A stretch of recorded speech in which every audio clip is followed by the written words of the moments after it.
Hello and welcome along once again to It'll Be Alright in the 90s, the podcast that loves Wembley Stadium but wants to see FA Cup semi-finals returning to neutral venues.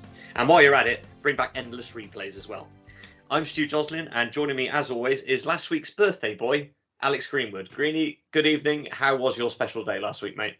Oh, it was very nice, thank you. Yeah, I celebrated the event side of things with a pub crawl, which I love. A well-regimented pub crawl around Bristol, which was fantastic. And then on the day itself, I got to take away and watch a 90s film. So there you go, perfect. I was going to ask if there was any sort of 90s angle to your day. Which film was it, can I ask? It was called A River Runs Through It. It's definitely 90s. It's one of the early 90s films, directed by Robert Redford, starring a youngish Brad Pitt. And yeah, it was good. 7 out of 10. Excellent. Well, I'm sure you won't be surprised to hear that I have never seen that film. We're very excited about today's episode. It's with an interviewee that we've been wanting to get on the podcast for a long time. It's Nige Tassell. He's a best-selling music and sport author. He took some time out from his busy schedule to come and talk to me a few weeks ago. It was a really great interview, and we're really looking forward to you hearing it. But of course, we need a sponsor for our episode tonight. And Alex, the forward video sponsorship for our Movies of 1993 episode was so well received. I've been in talks with another caution-based business to see if they want to piggyback on the success of the forward video sponsorship and get in on the act. So I'm pleased to say that our sponsor this time is Modern Air of Caution. And listeners to the podcast can get 10% off of a Ben from A1, a Rachel from Friends, or a Gazza at Euro 96 if they quote the code AllRight90s at the checkout when paying. So that's Modern Air of Caution, tonight's sponsors. Thank you so much, guys, for getting involved.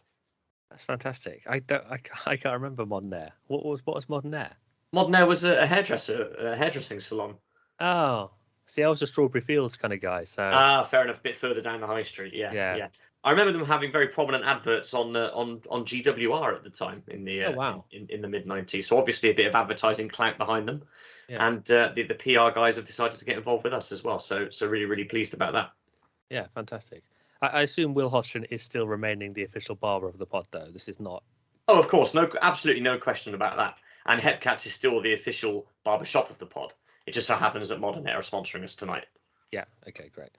Do hairdressing salons have counters? I did say you should go to the counter and quote the code, but I don't think they do really, do they? They have one of those sort of very small counters that's just got space for the till and maybe the clipboard that's got the day's appointments on it. Yeah. Okay. Go to the shelf and quote the code AllRight90s.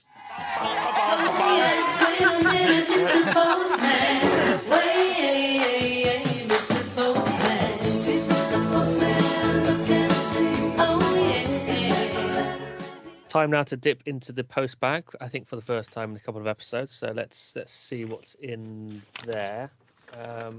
Shall I there start, it is. Stu? The mailbag in action. Well, seeing as you're rifling through it at the moment, yes, I think you should. Yeah, okay.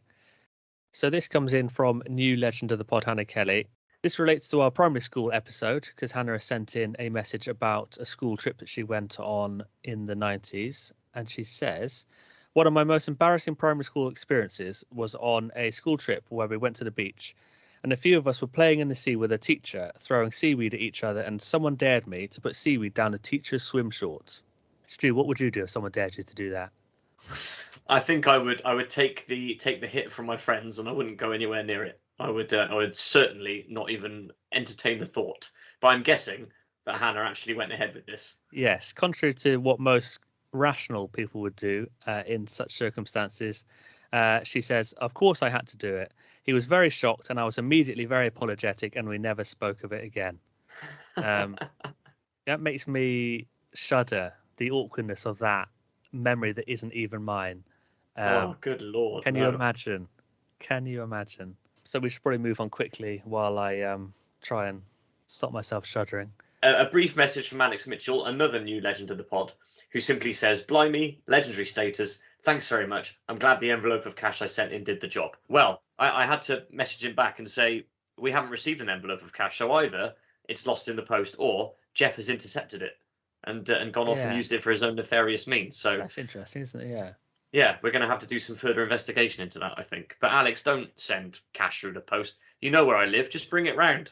It's the most efficient way. And then we know then, don't we? We know. It's all fine. Yeah. But yeah, well deserved the status, regardless of the bung you attempted to offer us there. It wasn't necessary in the end.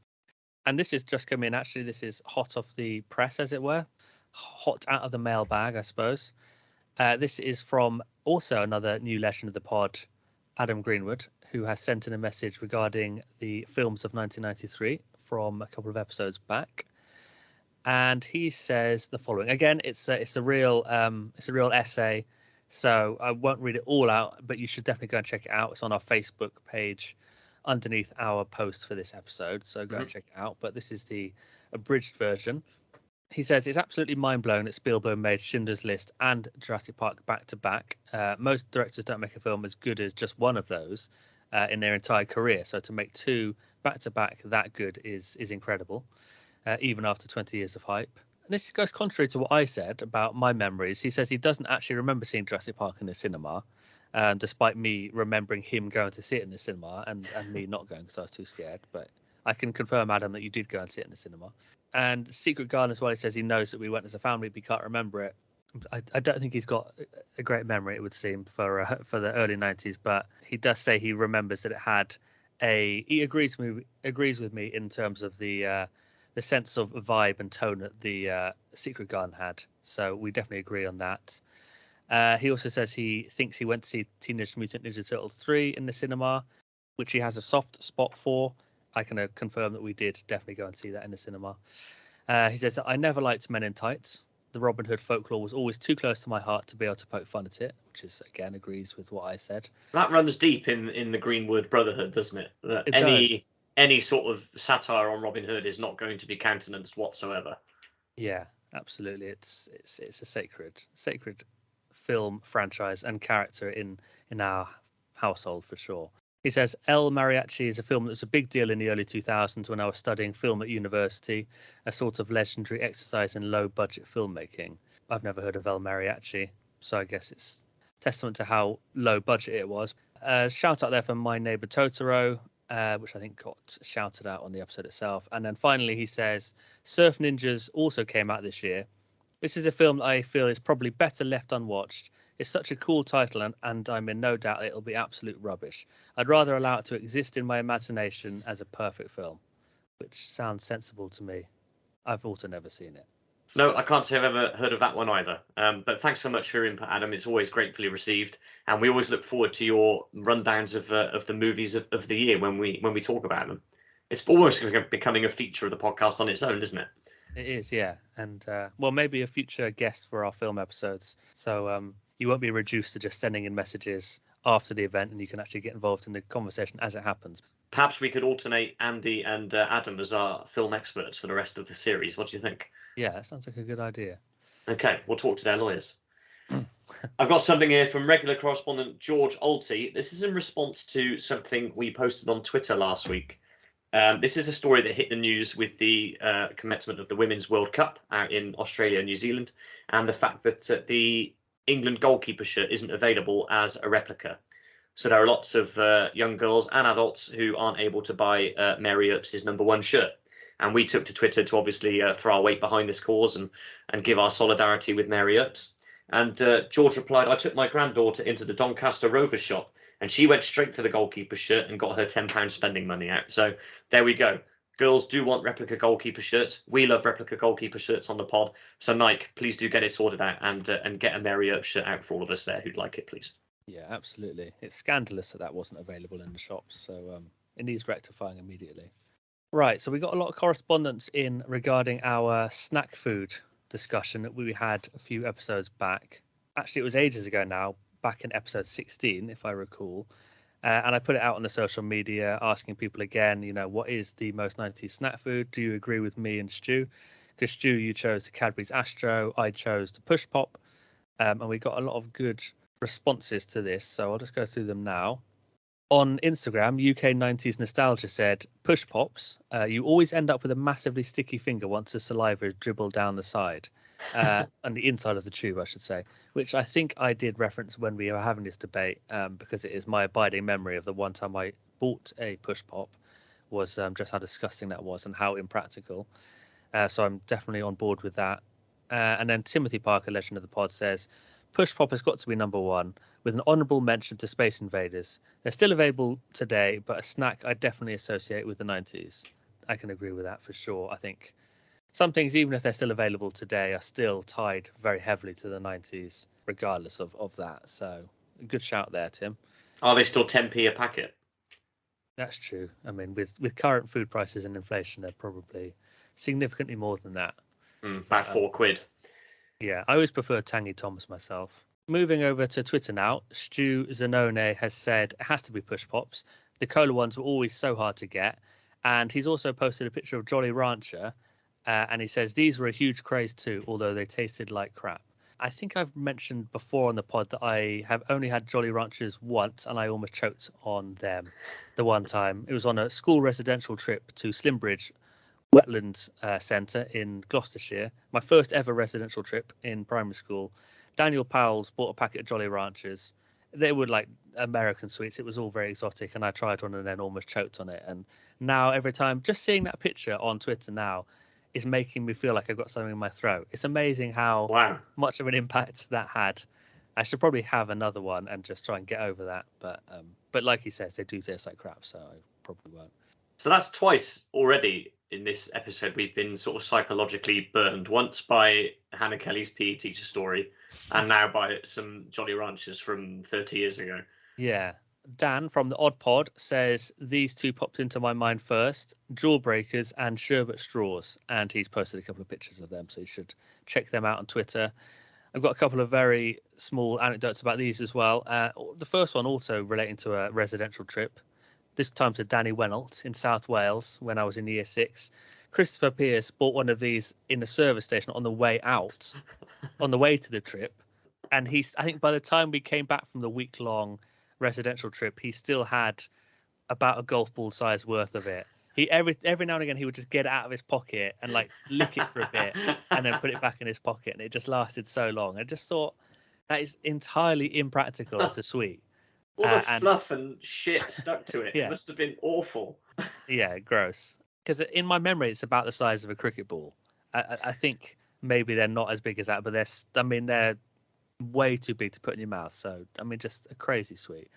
And then Sherbet Straws.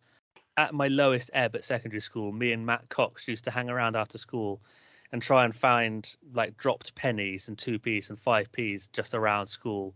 And then anything we found, we would go to the local newsagent and buy Sherbet Straws with them. And looking back, it was just pathetic, really. I don't know why I reduced myself to that, but you know, these things happen when you're desperate for sugar and you're at a loose end in year 7. Listeners, you'll have to excuse me for a second. Is everything all right, Alex? It was before I started doing this episode. Do you want to stop recording for a bit? Should we take a bit of time out so you can, take a breath, recover? I don't know. No, I think we just have to push through. We'll push through. Okay. Channel Nem is coming with something a bit different here that I don't have any traumatic childhood memories associated with, because he's gone for the Cadbury Secret, which I don't think I remember. Do you remember the Cadbury Secret? No, I don't think so. So what does it look like? Well, from the picture he's posted, which looks like it's from an old advert, it looks kind of sort of lined. It looks like the size of maybe a twirl, like a single finger version of a twirl, maybe a bit thicker. The packaging is gold, secret written in purple scripts. There's not much to go on here really, but it looks like a woman's hand. I think by the font and the look of it, it looks like it's maybe aimed more at female purchasers, like a flake would be. Not that we agree with all that sort of nonsense gendering of chocolate, but that looks like how maybe it was targeted at the time. But I don't even recognize the packaging, and I'm quite big on snack food packaging in terms of memories. This doesn't ring any bells at all. Well, if anyone has ever enjoyed a Cadbury Secret, then please do write in and let us know what it was like, for sure. Maybe they were just kept a secret. That's why. You either know or you don't know because you weren't a secret. The clue's in a name. Yeah. Request the 90s simply says one word, and that one word is Twiglets. Can't be argued with. Can't argue with that, can you? And then finally, legend of the pod, again, Adam Greenwood says cheese and chai flavour Spice Girls Special Edition Walker's Crisps, which I think have probably come up on the pod before. Fantastic flavour, great tie-in. What Time to Be Alive that was. Absolutely wonderful. That was my pick of the submissions, I would have to say, were definitely the Spice Girls walkers. Have you got anything else over there? So you remember last week I gave you a few options for some things I had to bring to the table, and you chose the Jurassic Park premiere in Carmarthen, which was a great story. So I've got a few more things here that I can bring to the podcast this week. So there's either still on the table we've got the status quo on GMTV, or my reaction to Cliffhanger, or the biggest telling off I ever received at primary school. Oh, that sounds like a good one. I'm going to save that. Let's go for your reaction to Cliffhanger. Reaction to Cliffhanger. Okay, so in an attempt to try and catch up with some of the movies that we speak about on the pod. Obviously, we did movies in 1993 a couple of episodes ago, and Cliffhanger was one that our good friend Andy Sales chose to speak about. I went and watched it that weekend. Well, I say I went and watched it. I watched it at home. Obviously, it's not on in the cinema, and just in order to try and catch myself up a little bit. And I have to say he was absolutely right in his summation. It is not a relaxing movie in the slightest. In the first 10 minutes, Sly's character fails to stop someone from falling off the top of a cliff while they're being rescued. And then it sort of gets worse from there, really. There's a lot of shouting. There's a lot of kicking people in the face. There's a lot of stabbing. There's a lot of shooting. There's a lot of swearing. It's a good 2 hours. It never lags. And I just love Sly anyway, of course. So finally got round to watching Cliffhanger. Didn't watch it on my dad's old VHS, I'm afraid. Didn't quite get that far. But consider that now one movie that is off the list and that I'm able to now join in with the conversation with. So maybe next time Andy comes on, we'll review Cliffhanger again, and I'll be able to take a bit more part. I think maybe you should start now watching all the films of 1994, just so you're ready for when we do that episode. Every film that was released in 1994? Yeah. Okay, right. I'm on it. There was actually a little bit more correspondence that I'd forgotten about until now, which is actually very apt because it's from George Ulty on YouTube. So, of course, we forgot about it. This was under the primary school episode, and he says, I remember Stiltskin. When did we talk about Stiltskin? That was What's the Most 90s British Rock Band? Of course it was, yes. I remember Stiltskin. Christmas 94, I got my wife a double rock CD on my shopping trip to Bath, which included this track. She almost didn't get it, though, as I left my shopping on the train when I got off at Chippenham. I went to the office and they put a call into Swindon. A guard got it off the coach and put it on the next train west. Don't get that service today, do you? I love the idea of there being like this seat reserved and it's just got a bag with a Stiltskin CD on it. And then there's like someone with white gloves who like carefully takes it off the train and hands it to the people. That's absolutely brilliant. I'm so glad that that Diane got her double rock CD with the Stiltskin track on it for Christmas '94, and many thanks to the good people at British Rail for sorting that out at the time. Yeah, he does say here, which is testament to how far things have fallen since the demise of British Rail, nationalised the railways. He says, I know you don't get that service today because I repeated the trick about 2 years ago. Just where are my mudguards now? So you can consider this an official call out from the pod. If you have seen a pair of mudguards on a westbound express train between Chippenham and the southeast, please do return them to George Ulty because he is waiting for these mudguards. Well, I'll be amazed if they've got that far because he lives up north now. Okay. But you weren't to know that. They're out there somewhere. We'll get them back. Time now for What's the Most 90s. And this, well, I don't know about you, Stu, this is one that took me a lot of thinking, but I'm asking you today what the most 90s soft drink or juice-based drink is. This one actually came to me very quickly indeed. I have very fond memories of a particular brand of soft drink from the 90s, not produced anymore. Sainsbury's Classic Cola is what I'm going for. So this is the own brand cola drink from Sainsbury's, available during the 90s. And I have fond memories of this particular brand because of my year 4 primary school teacher, Mrs. Johnson, who had in her cupboard a stash of Diet Classic Cola cans and would, at intervals throughout the school day, send members of the class to the cupboard to go and fetch her a Diet Classic Cola. And if you got asked to do that, it was like a very sort of proud moment if you got asked to go and fetch the cola for her. I remember on one occasion, a friend of mine in the class, James Wickham, shook the can up before giving it to her. The temptation proved too much, with very predictable results. But I remember it being at home as well because, my parents did their food shopping at Sainsbury's at the time. So we would normally have a 2-litre classic cola on the go at home as well. So Sainsbury's classic cola for me. I think I remember this being launched. It being like kind of a big thing that they had their own brand of Coke, which seems sort of strange now to think of supermarkets not having their own brand of Coke because just everyone does now. And Coke's been around for so long. So I'm sure, maybe I'm wrong, and it wasn't launched in the 90s, but I think I remember it. But yeah, good choice. Very, very 90s. And presumably they just don't do it anymore, do they? Is it just Sainsbury's Coke? I believe it is, yes, or Sainsbury's Cola, as it would be. But yes, it's not classic. I mean, when I said it took me a while to think of something here, it wasn't because I couldn't think of anything. It's because I had so many answers, I just couldn't narrow it down. So my first thought was Cresta, but then I thought actually that's quite an old thing. I think that lived into the 90s and not much longer, so I couldn't go with that.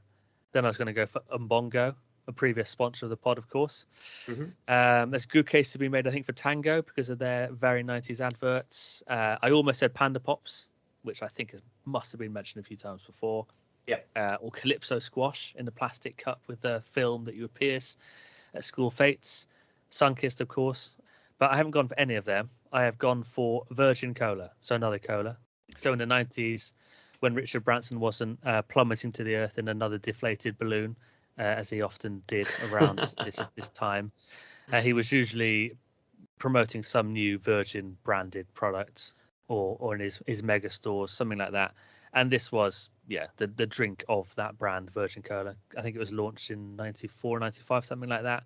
And then it lasted a little bit into the 2000s and then, disappeared from use. And from what I can remember, it was the best Coke. It was up there with Panda Cola in a can, which was really hard to find. They used to sell that at Springfield Leisure Centre, Panda Cola in a can. But Virgin Cola, I maintain, was the best Coke.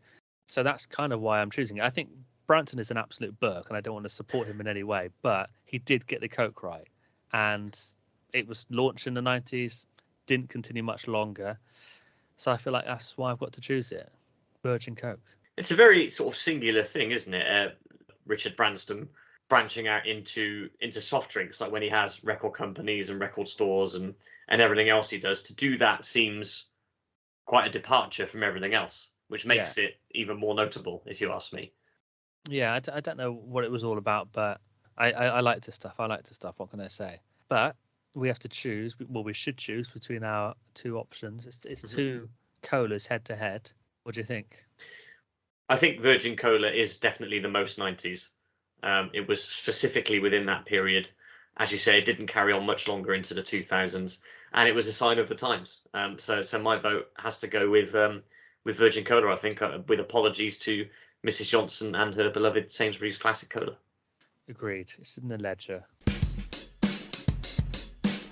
Time now for the main feature of this week's pod and our interview with the acclaimed sports and music writer Nige Tassell. Nige was very generous with his time while working in Wiltshire last month, and I'd like to thank him and also Dean, Damo and the team at the Queen's Head Inbox for hosting us for the interview.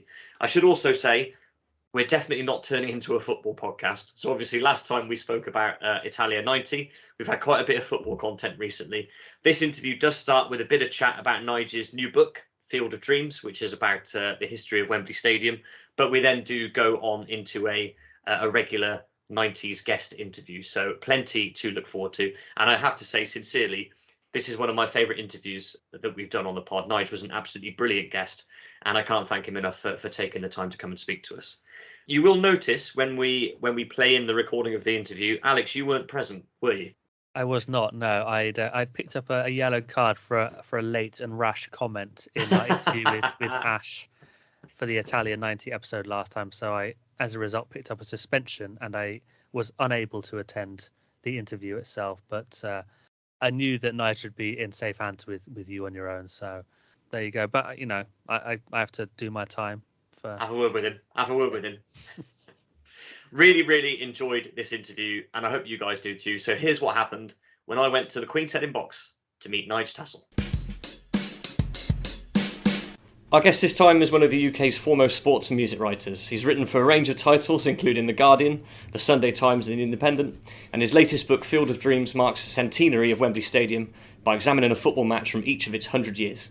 We'll be talking about the book, of course, but tonight he's here to tell us all about his experiences in the 1990s. It is an honour and a pleasure to welcome to the podcast Nige Tassell. Nige, how are you doing, mate? I'm fine, thank you, Stu. Thanks for asking. No, thank you so much for coming on. It really is an honour to talk to you. It really is. I have to ask how this compares to speaking to Pat Nevin last week on a big stage with a big crowd, and now you're here with me in the wonderful Queen's Head here in Box in Wiltshire. But, there were more people in attendance. Yeah, it was standing room only. It's the first time I've ever hosted as well. Mm-hmm. I've done lecturing in the past, but I had no nerves at all. It's really weird. I get nerves sometimes, depending on who I'm speaking to, even if I'm just doing a phone interview.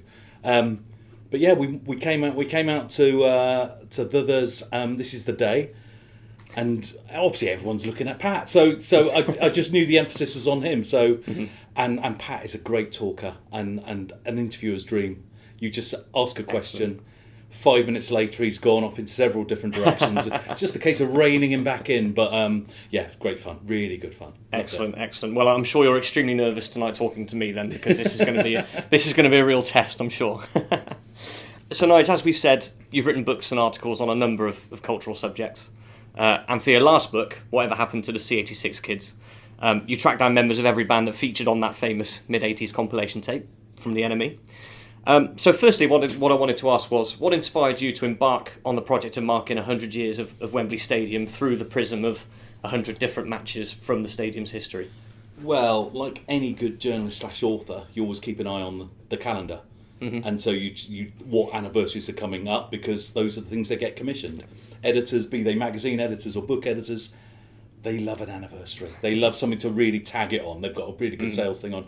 So I noticed, it was probably about, 18 months ago probably, and I just thought, okay, well, and you do, what happened 10 years ago, 20 years ago, 25 years ago. I'd never really gone far back as 100 years and going, but hold on.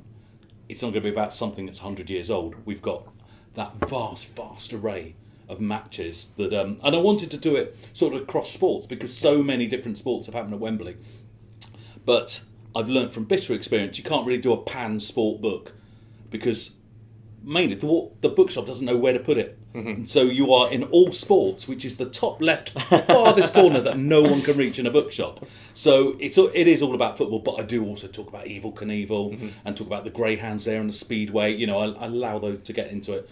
And I just thought, well, I don't want to do a straight history. And they're 100 bite-sized chapters. So we're talking sort of 800 words per entry. And I didn't also want to tell people what they already knew. I'm not just reheating old facts. Yeah. Oh, here we go, 1966. Yeah, we all know it.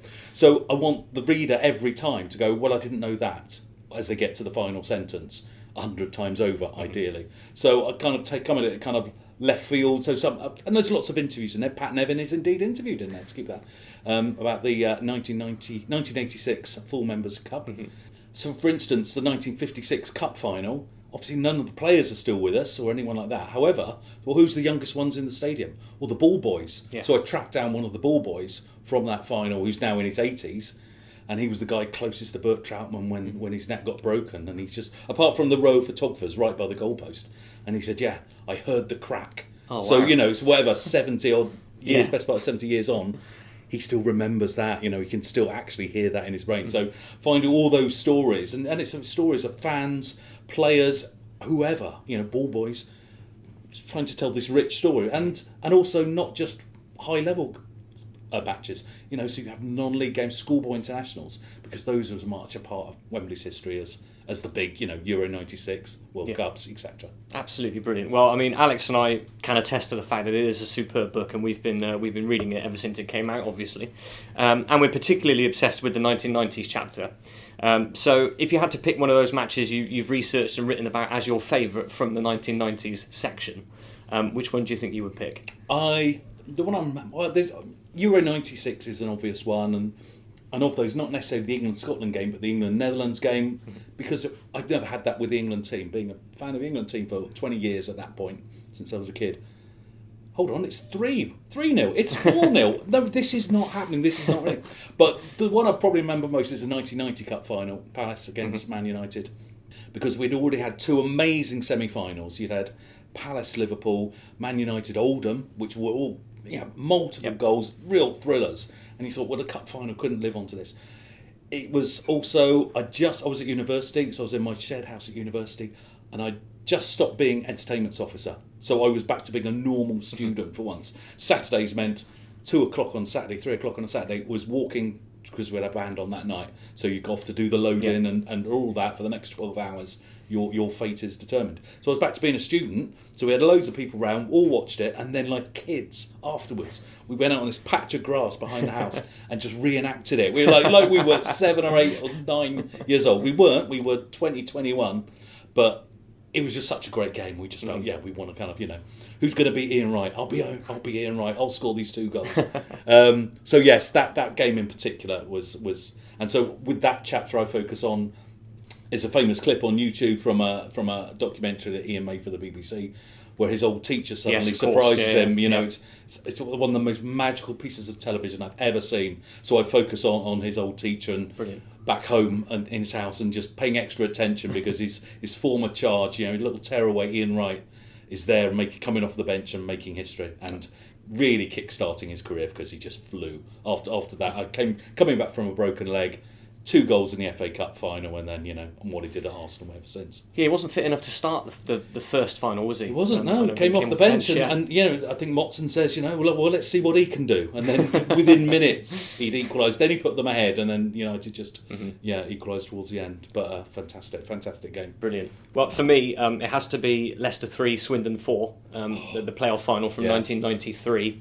Partly for the local connection, but also because it features heavily, and we've spoken about this VHS many times on the podcast, on Danny Baker's Fabulous World of Freak Football, which was a VHS which I had growing up, and that match, because it was so topsy-turvy and so swinging from one end to another with great goals and incident and penalties and everything else like that match sticks in my mind. So no, I used to love those Danny Baker videos. Danny Baker's right hammerings I had, oh, fantastic. Just, the humiliation of losing 8-0 isn't enough, and then you've got Danny turning up, just to turn the knife a little bit more. So you've mentioned that you've interviewed Pat for the book, as well as speaking to him last week. You've also spoken to people like Dion Dublin, who's our official 90s footballer of the podcast, although he probably doesn't know that. Barry Davis, Jill Scott, etc. But I wouldn't say I've met him, but I have shared the same ground as one of your non-league. Okay. As one of your non-league interviewees, which I just wanted to mention, a chap called Tony Bowker. Oh yeah. Who played for Dawlish Town Sports and Social Club in the Carlsberg Pub Cup final in 1996. So when I was involved with Corsham Town, my local team, we had an away FA Vars game at Newton Abbot where he was manager. Okay. I remember Tony Bowker from then, and he was an imposing and a big character on the touchline. There are a lot of those. There are a lot of those in non-league football, aren't there? Yeah. Absolutely. Yeah. No. I think he scored. I think it was that he scored the day after the actual FA Cup final. That's right. Cantona had scored at the same end that he had, and so And it was his birthday as well. It was his birthday as well. Yeah. Yeah. So really special day that he's never going to forget. Absolutely. Exactly. Can it get any better? And probably remembers it more than his encounter with you, Stu. Maybe. I don't want to be rude, but quite possibly. And now it's recorded for posterity in your book, of course. Oh, so well, yeah. It can't get any better. Let's get on to the main body of the pod, which is all about the 1990s, of course. So we like to start by asking our guests where they were in their lives at different points throughout the decade. Yep. So first of all, if I could ask, where were you in 1990? And I think you might have already sort of partly covered this with the FA Cup final. So I was in my second year at university in Colchester, and yes, as I say, completely sidelining my studies in return for being the entertainment officer. So we were putting on bands, the likes of The Fall and House of Love, De La Soul. We had Lush supporting House of Love for 50 quid, which I know Mickey Brennan worked really well now these days. And yes, she said that's more than they normally got paid, which was amazing. I was this spotty, shy urchin who'd gone to university. And then suddenly I'd put myself forward to be elected, and you do hustings, and you got the campus voting for you. And then you're kind of, I was fortunate I had a permanent Ents manager as well, so it wasn't just me with this budget. Yep. Ultimate responsibility left with him. but it was great fun, you know, really good for. So I did that for a year, and as I say, just finished in the spring of 1990. But my degree was United States Studies, so after then, having had about a month of being a normal student, I then went to study in America for a year. Okay. So I went from Colchester back home to Sussex, worked 2 jobs just during that summer to kind of get some money, and then went off to Minneapolis to travel a lot. Yes, again, Wow. the studies were quite sidelined there. It didn't count towards my degree. I just had to pass the. These are the days when, you know, your fees were paid, so you had an exchange, reciprocal agreement between universities. So one of their students came over to you, and I just did 20,000 miles around the train network in America, but also passing the year fine. You know, it was all good. You know, it was good prep for my final year. I did my kind of final year project research while I was out there. But yeah, so quite a different year. You know, you know, the first time leaving home or leaving these shores at least, and going to live in a different country, sort of on my side. Absolutely fantastic. And your first book covers your time as an entertainment university guy, doesn't it? That's right. No, so Mr. Gig, which was my first book 10 years ago now. It was kind of an exploration of what live music means now, because when I was 16, 17, it was this little subculture that my parents didn't understand, and you go to a room just like this, like we're in now, with a drum kit set up on the stage behind you, and it was a little subculture. And then I moved to the country. Well, you know, and always been around music. My first job out of university was as a roadie, and I've been a music journalist, so live reviews. You know, always been around live music. And then I kind of moved to the country. Then kids came along, and then suddenly you turn around, and the record industry has imploded. So the live is where all the bands make their money. So suddenly, you know, you have 3 generations of the same family going to, you know, a Norma-Dome gig. And you go, how did that happen? That was my thing. And now, you know, so grandkids, parents and grandparents all going to the same concert. So I did a little kind of round Britain in search of what live music means now. So that included a trip back to Essex, where we put on all those bands every week religiously. They had one band on the whole term, and they'd opened a cocktail bar. It's done really dingy. It used to be an underground car park, really dingy venue. Anyone knows it, Essex University. And there's a neon cocktail sign in the corner. So it was most unlikely location for a cocktail bar, let alone why do students need a cocktail bar? No, we're here to. It's snake bite and black, and it's throwing pints in the air, and 78 pence pints of Kronenberg. That's what it was in my day. But suddenly they're buying buying posh cocktails and everything. So so that was me in 1990. So partly here, a little bit home, and then off to the land of the free. Superb. So if we move forward a few years then and go to the middle of the decade, where do we find you in 1995? So by 1995, we'd moved to Bristol by then. I was at university with my partner, and so temporarily moved to Swansea, where she came from, then went to Bristol. I was 95. I'd just finished working in a second-hand bookshop on Cheltenham Road in Bristol, which made redundant with a week before the 2 years was up, so I had no rights to any kind of statutory pay, and absolutely, completely deliberately done. But the owner who'd done that, he'd also given me some really good bit of advice. The only bit of good advice he gave me was that to buy a house when we were young. I was on £8,000 a year. Jane was on not much more. But, people younger than me listening to this are going to hate this, but on that much, you could buy a house. And a nice 2-bedroom Victorian terrace in Bristol, all original features, for like 43,000 quid. So it was on £8,000, and you're able to do it. And that's the best advice I've ever had in my life, was to get on with that. So by 95, made redundant, and I just went into an office job then. Just to, I had a mortgage to pay, I go to a lot of gigs, Bristol's all the venues, the Thekla, the Louisiana, the Fleece, Anson Rooms, whatever, all on the doorstep. And I was trying to get in with Venue magazine there, obviously the late Bristol and Bath What's On guide, without success at that point, although the story does change soon. And just kind of living the life. I've got a dog now, and I've got a house, and just being kind of grown up, and going to a big shop and all stuff like that. It's and this took care of my 20s doing that, when I should have been doing the really good stuff. But I kind of, hopefully I made up for it. But yes, it was a bit of it's not a slump at all. It's just like a little side thing, and then before getting kind of back onto what I wanted to do in life, professionally. Okay, so if we then jump forward to the end of the decade in 1999, do we then find you with a writing job, and you're on that trail? You do, yeah. By 1997, Venue magazine used to have 3 music editors. One was a permanent member of staff who looked after the rock and pop listings as well as features and everything. Then there were 2 freelancers, one who did kind of folk and country stuff, and the other one was jazz and world music. And they were advertising for a jazz and world music guy, and I knew nothing about jazz, cared for it even less, but I was really into world music, really into a lot of African, a lot of Latin stuff. So I thought, well, I can blag the jazz, and just to do this stuff, this will be good. And the world music stuff took about 5% of the job, and it wasn't a job, it was 20 hours a fortnight. Right. So I was still doing the regular day job, but you get to gigs and you'd be doing listings, I'll be typing up trad jazz listings, going, this wasn't what I expected it was going to be.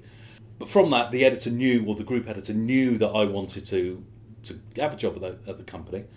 And one day I went in at lunchtime, handed over my 3.5-inch floppy disk for him to take my listings off, hand it back. This is pre-email, so, emails and attachments. I literally would go cross town in my lunch break, hand it over, they'd take the file, hand it back, and I'd walk all the way back.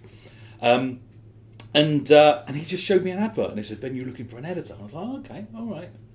Johnny's leaving, is he? Okay, all right."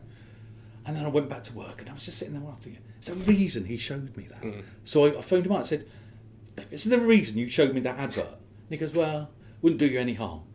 I thought, okay. So I applied for it. So and I got it. And my very first job in publishing, most people rise up from editorial assistant to, staff writer, section editor, there's a clear hierarchy. Venue was unlike any other magazines. It was a real cottage industry, real one-off thing. And I was made editor, having never worked in magazines, never done a proper day in magazines, just me at home in the spare room typing up some jazz listings. So in the autumn of 99, I was having the absolute baptism of fire, being the editor of a fortnightly magazine, but a really word-heavy fortnightly magazine, chock full of listings and features, so it was 128 pages or whatever, plus the supplements that we used to do, eating out supplements, student guides and everything. So that was a real baptism of fire, which I did for 3.5 years. And at that point, I kind of, I didn't know I didn't want to do it, because it's very cyclical, oh, it's September, here's the student guide, I knew I wanted to do more, but also knew, well, nothing's going to be harder than this. By that stage, it had gone weekly as well, so I was doing 51 issues a year with like 2.5 members of editorial staff. It was real bare bones. I was working Saturdays and Sundays. I'd be taking all the proofreading home. It was a 7-day week.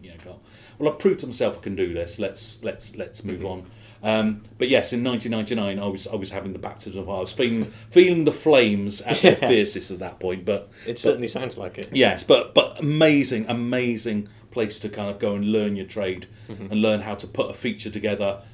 Or you're going to press and you still haven't got that interview with Horace Andy or whatever, and you're trying to track him down, and the cover has already gone to the printers with exclusive interview with Horace Andy on the cover, and then you eventually track him down to a campsite in France, and he says, "Oh, the sun's shining, I'm in my shorts," and that is the answer to every question you ask him. He's going, "I don't care, man, the sun's shining, I'm in my shorts." So then you quickly have to write this story of how I tried to get hold of Horace Andy on press day, so you just twist it.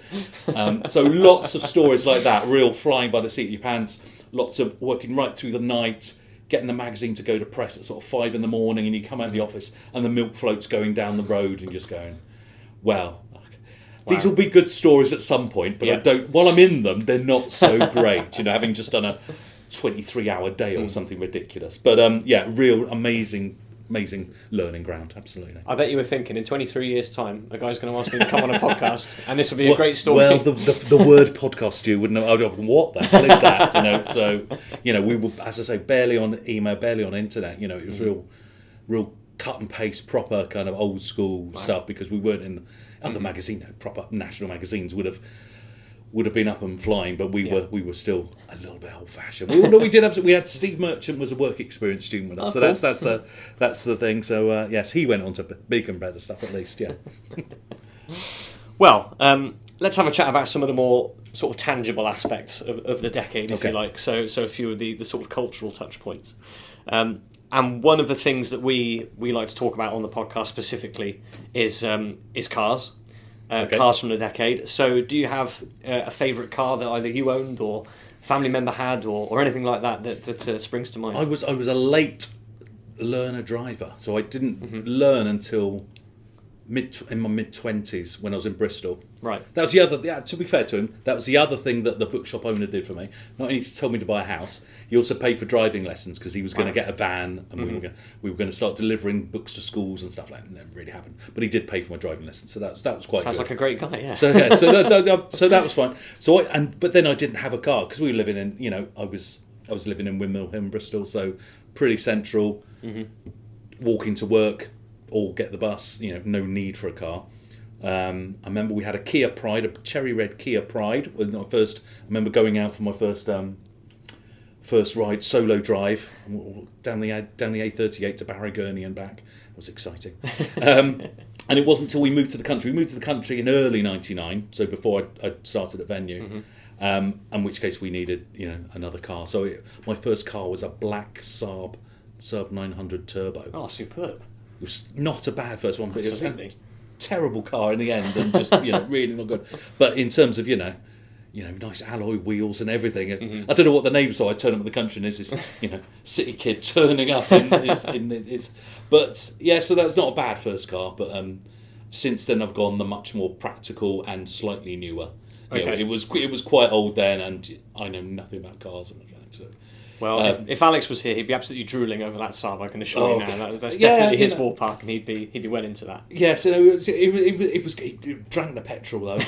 Really did. It wasn't I was driving into the city by then to do go to Venue, and so you'd be driving across the city to get up to St Andrews North Venue, and it was just you'd just be watching the petrol the petrol meter going down and down. So it wasn't great on that, and then the turbo went, I think, and so he started not being able to go up hills, which when you live in the Mendips, not ideal. Not ideal. Everyone's going, why is that Saab going 25 miles up that hill? So we went more practical then, and then kids came along, and so you don't have a Saab 900 Turbo if you've got push chairs and various child seats and stuff like that. But so that was my first car. Brilliant. So for a man of your stature and calibre, this might be a difficult question to answer, and it normally is the most difficult question for our guests to answer.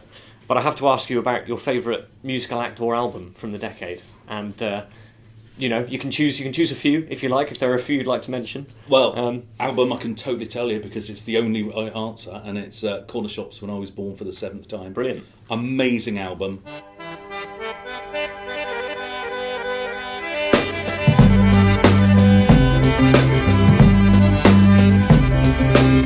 Sleep on the left side, leave the right side free.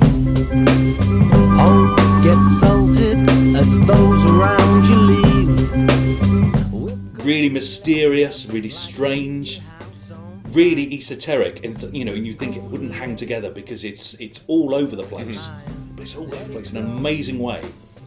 And I once pitched, those 33 1/3 series of books, little small music books, all put each one on a different album. And I pitched to do it once, and thankfully I got turned down because I don't want to know what it all means. I don't know what it means, and I don't want to dissect it because the enjoyment for me is, and it's an amazing one for if you're travelling. It just feels, I just love it so much. And everyone thinks of them as a one-hit wonder, which is just absolute garbage, And I just love that album and the cover itself. Not the American cover, but the British cover. It's all greens and golds and reds, and quite a weird image in there as well. And that you can't judge a book by the cover and an album by its cover. You kind of can, because that looks how it sounds, and it's really full of mystery, and I love it. And I haven't played for a long time, and I am going to go home and put it in the car for tomorrow, because it's just such a great album. And you come back to it. It's really weird in places, really kind of weird noises, the ambient and the song you go. This is made by the same band that just did the last song, but it's just a fantastic album. I love it. And my opinion hasn't changed in over 25 years. Musical act though, I'm going to go with, just because we used to, before we had kids, we used to follow them round like sick puppies. Gorky's Zygotic Monkey. The greatest musical export of West Wales ever. And we would follow them around from Tenby to, I remember being at South Bank. The Royal Festival Hall on the night that England played Argentina in the World Cup '98. Wow. We were driving up and it was John Peel's Meltdown they were playing. In fact, they were supporting Corner Shop. And so we listened to the commentary all the way up on the M4 anyway, going, what, this is mad. It's like 5 minutes gone and not so much has happened. It's an extraordinary game. And then obviously went to penalties, but they held off the gig. Peter had obviously said, no one's going on stage while this is happening. So we watched the penalty shootout with them, with the band. And so that was really nice. And we kind of got to know them by sight and everything. And in the end, we asked Ross Charles, the singer and pianist, to actually play at our wedding because we got married in Pembrokeshire.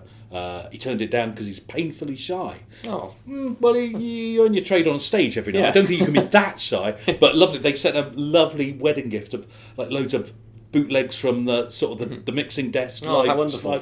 T-shirts, really rare. It's just lovely people. So we used to follow them around all over the place. Yes. So that to me is kind of the late 90s.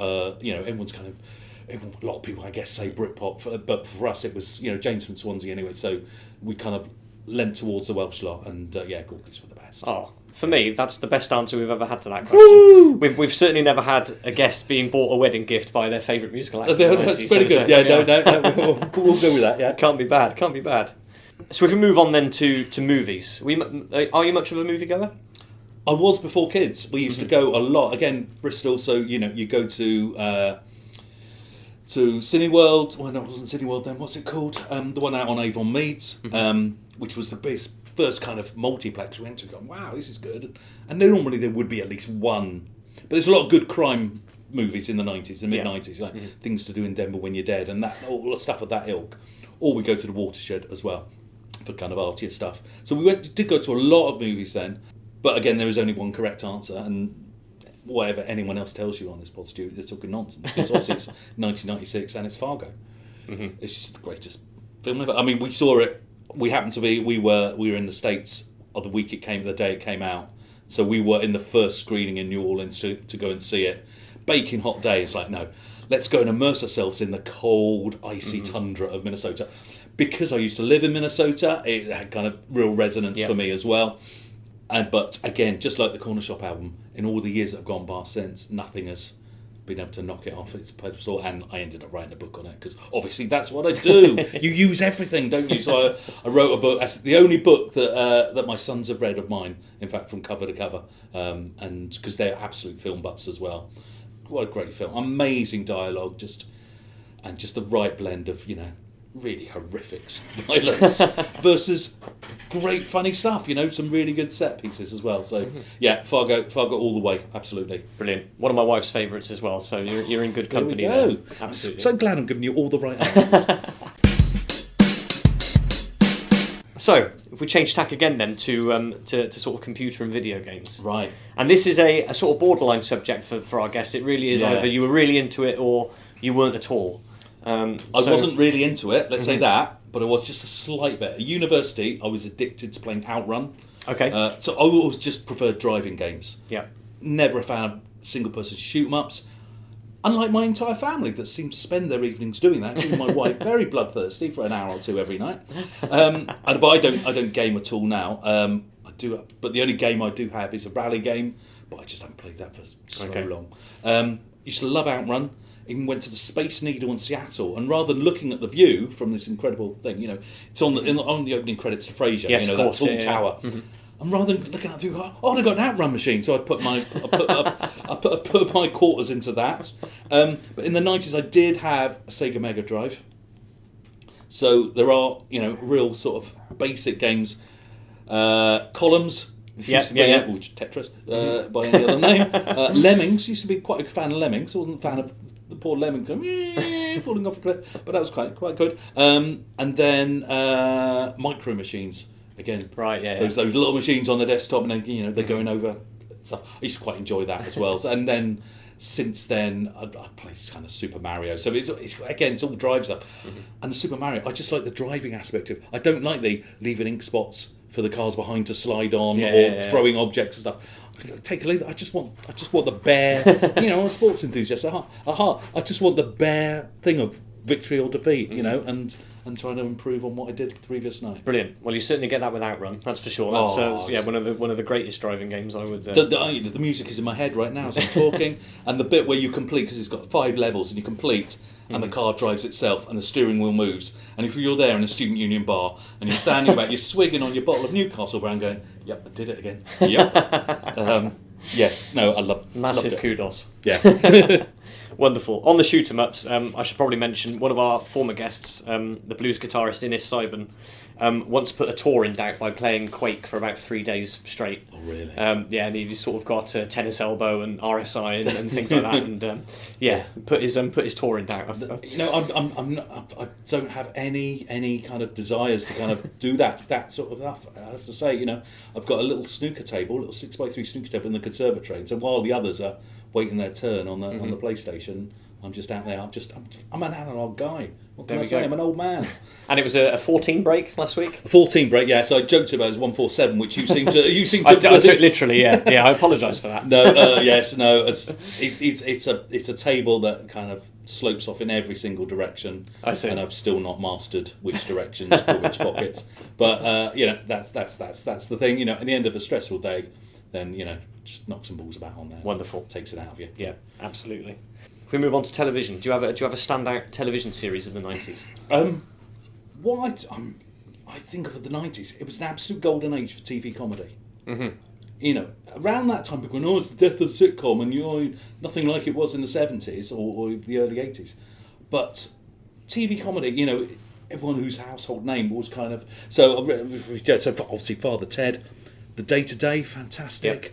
Larry Sanders, Seinfeld... Big Train, which has just been repeated on BBC Two again, which was good. However, you know, 1997, we're just talking, you know, it's an absolute classic. We quote from it every day, regardless, you know, of not doing so deliberately. But it's I'm Alan Partridge, you know. That is, I think, yes, it's probably the single, you know, I think it beats 40 Hours. I think it's just there, it's perfect. I've watched it so many times, I can quote, I know exactly what's coming. But it's just every time, it's just an absolute masterclass in comic writing, and just you know, the pettiness of the man, which you can actually identify with. This is the thing, he's like that, but he still has your sympathy at the end of the day, because they're a bit in there. You go, well, he is actually kind of right in that situation, you know. But yes, it still stands up. You know, my kids have watched it, and my kids can quote from it. Mm-hmm. It just hasn't lost it at all for me. I'm Alan Partridge, 1987. Probably, yes, we'll say it now. The greatest comedy series ever made. I don't think there's going to be an argument here. I mean, absolutely. Brilliant. You know, as you say, eminently quotable.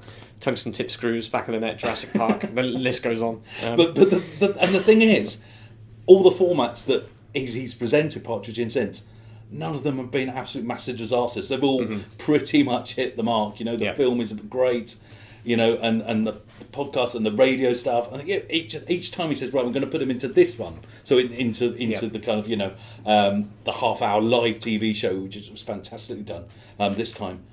That still works as well, because it's just different, you know, and it's just enough of a twist. But Alan's still Alan at the end of the day, you know, and we don't want him to be anything else.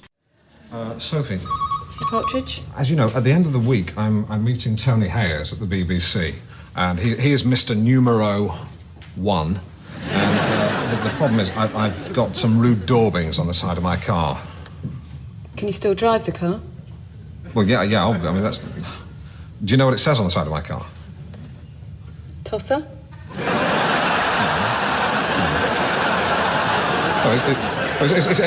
You're in the right ballpark. It actually says cock, piss, partridge. Is everything all right? Mr. Partridge has got some rude graffiti. Graffiti? What, in the hotel? No, God, there's never any graffiti in the hotel. Although, in the Gents a couple of weeks ago, I did see someone had drawn a lady's part. It's quite detailed. The guy obviously had talent. That's the trouble. Okay, so we're sort of approaching the end of my interrogation of you here. Right.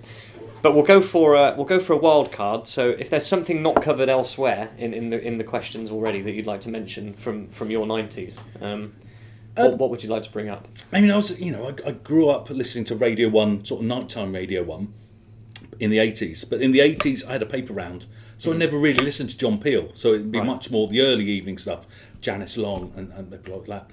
But in the 90s, Radio 1's nighttime output was really strong as well. Peel was still there, Andy Kershaw was still doing stuff. Mark Radcliffe came along, you know, really wonderful esoteric late night show. and then also Chris Morris. And I used to love Chris Morris's, a man who was on Radio Bristol for years, who allegedly got the sack because he filled the newsroom with helium just as he handed over on the hour to the newsreader. Big fan of the Day Today, and then but also you kind of get a sense of who Chris Morris was for his radio show a little bit. He's still playing a part, but at least you understood. And he's playing great music at the time. He'd play a lot of Beck, a lot of auteurs, some really good stuff, not the obvious stuff, but also still doing all those pranks. Lots of prank calls. One of my favourite things was when he had a guy who would just be in a shop asking live on his phone and just asking ridiculous things. Saying, "Can you hand his change?" "No, I can't take that when it's upside down. That coin's upside down." Or, "Have you got some bread?" "Yeah, I've got some bread." "Right." Ask him what the turning circle on the loaf is. All these ridiculous setups. And then what's happening now? He's chasing me out the shop now. It was just really good. It's got a bit of Beadle, but a bit of kind of Beadle meets Steve Lamack, and you kind of in between you kind of have this really good show. So late night radio. And that's probably the time I started listening to Radio 4s. I was listening to a lot more radio in those days, possibly doing a commute in the car and stuff. But yeah, Chris Morris's show was really good. I'm sure on the internet, people have uploaded. I really sincerely hope they have uploaded them because they were just really good. Yeah, really very good. Our final two questions, they're thinkers. I'll put it that way. So first of all, how do you think the 1990s shaped the person that you are today? I would say they were good because they gave me the boot I needed. Because I stopped working in that bookshop. And I was just doing quite an anonymous office job. Ideas of what I wanted to do, but no idea how to do them. It gave me, and so I went for this job as the jazz correspondent for Venue magazine. It's just like, well, that's ridiculous. It's like, no, just do it. What's the worst they can do? They say no. And this is, I've taught journalism students since, and I say, what's the worst that can happen? They don't respond. If you ask someone for an interview, they don't respond, or they might say yeah, or they say no, or they might say yes. And I had that with one of my sort of undergraduates, first year undergraduates, going, "Oh, I've emailed Jamie Carragher. I found an email. I've approached him, and he said he's up for interview." I said, "There you go. What's the harm in asking?" And I've always said, "What's the worst? What's the worst that can happen? I'm not going to kill you. No one's going to shoot you. It's fine." So I think getting into Venue and suddenly going, "Oh, come right, I can do this. This isn't just a magazine that's on the newsstand. I'm suddenly in. Right, let's push that foot in the door, wedge that open." And so I started at Venue. I was already 30 by the time I'd started at Venue. So those 20s, I did a 4-year degree. I started university a year late, so I didn't graduate till I was 23. Then I had a bit of time on the dole. Then we moved to Bristol. Suddenly, I'm in my late 20s. It's like, okay, time's running out. 30 was ancient. 10 years ago, it felt to me, and now I'm actually there. So it's a case of, right, do it. Just go ahead and do it. And you've got to, and also learning, you've got to make your own destiny. There's me thinking, oh, well, I was entertainment officer. Loads of record companies will want to employ me. That's what I wanted to do. I wanted to go in the record business. And weirdly enough, they didn't. Weirdly enough, they didn't know I existed. And I seemed to think they would just beat a part of my door. So I think, that was the 80s is where I grew up, but the 90s is where I kind of, got a proper sense of the world, having come out of academia and just learning how I had to make my own destiny. That it wasn't, because everything, school and university, it was all laid out. Here's the lesson you go to. Here's your exam. Here's this and that. And suddenly it's like, no, okay, you're in charge of it now, and it's up to you. It's like being Tim from The Office. I was in danger of that situation. He was approaching 30, wasn't he? He was just quoting John Lennon about when you're busy, life is what happens when you're busy making plans. And so it's kind of that moment, and I go, well, you've got to kind of do it. So. Yeah, it gave me the kick out the backside, basically, the 90s. And it felt at the time, you could do these things. It felt quite open, and the internet was just emerging. So there were a lot of kind of, there were a lot of possibilities. And, it's just a case of grasping them, isn't it? You can do the easy thing and just, would be nice, but I'm not going to bother. Or you actually do it. And those things then mushroom, and suddenly you're sat in a room in box just as you used to. There we go. You too can achieve that. And finally, our last question: what one thing from the 1990s would you most like to bring back? Oh well, there's again one answer to this.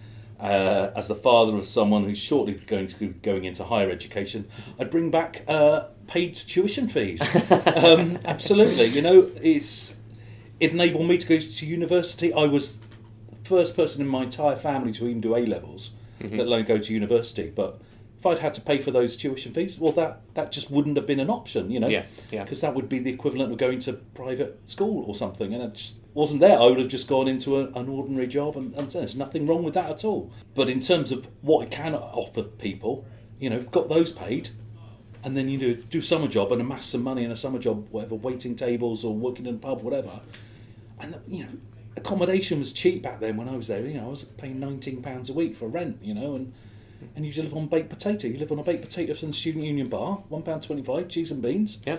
And that's sort of, you know, you could live pretty cheaply, and you still had housing benefit then as well, possibly in the summer if you'd stayed at university over the summer, you know, and it just allowed that time for people to kind of to grow, you know, whether artistically, whether, you know, however, what they wanted to do. And so the notion that it comes with a very hefty price tag attached to it now is very sad to me. And yes, so I'm saving hard because we've got two going into it. But yes, that's the thing I'd bring back, because I think that just allows a world that I didn't know to suddenly be open. You know, I've become a journalist and author. I didn't know any journalists and authors at all. I haven't got any journalism qualifications. I'm just kind of self-taught, and it's me wanting to do it. It's just pushing it, you know. And I think, you know, it's that whole 10,000 hours of practice, and you can become a brilliant guitarist or whatever. That's what you do, right? You just keep writing and writing and writing, and eventually it all kind of clicks and it falls into place. It's just the ones who are prepared to put in all that time that can do it. And but that world wouldn't have even been open to me, you know. Had I certainly wouldn't have gone to the US, you know, wouldn't have been able to afford that. So I'm a lucky man, you know, basically managed to get on the housing ladder when houses were dirt cheap, and, you know, I know I'm from a fortunate generation. I know that. Bring back paid tuition fees, so say all of us. Yes, absolutely. Nige, it's been an absolute pleasure to talk to you tonight. Thank you you so Stu. much for making the time. Hey, I really no problem. appreciate it.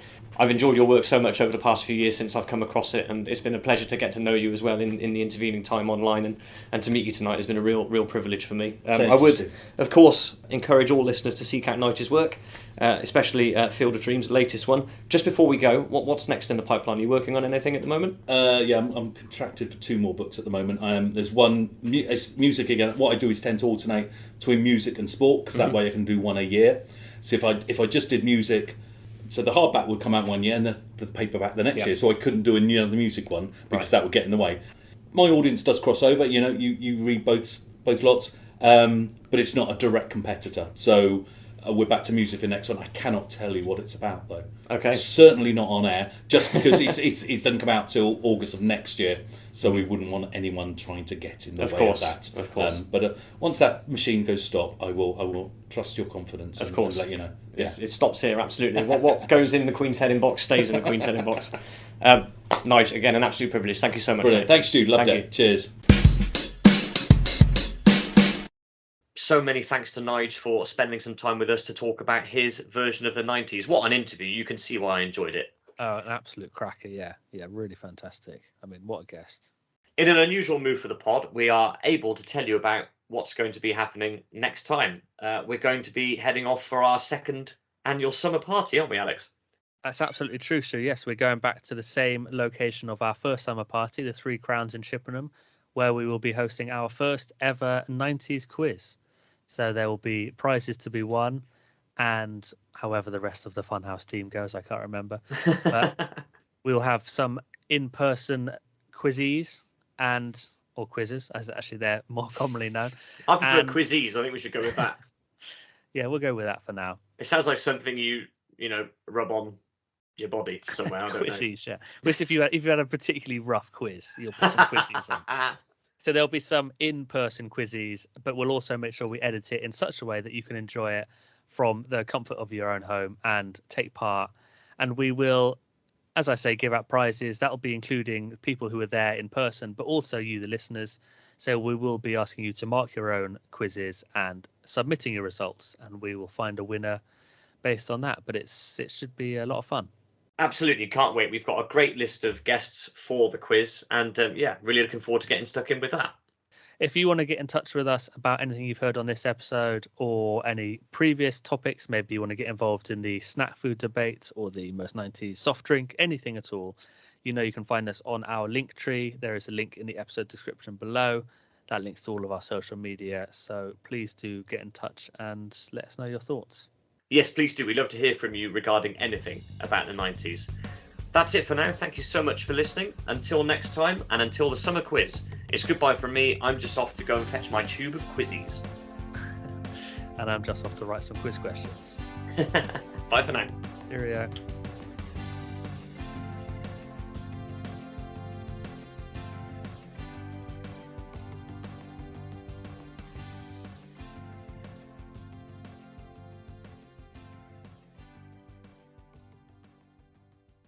That's the end. Thank you so much for listening once again. His head's gone. His head's gone.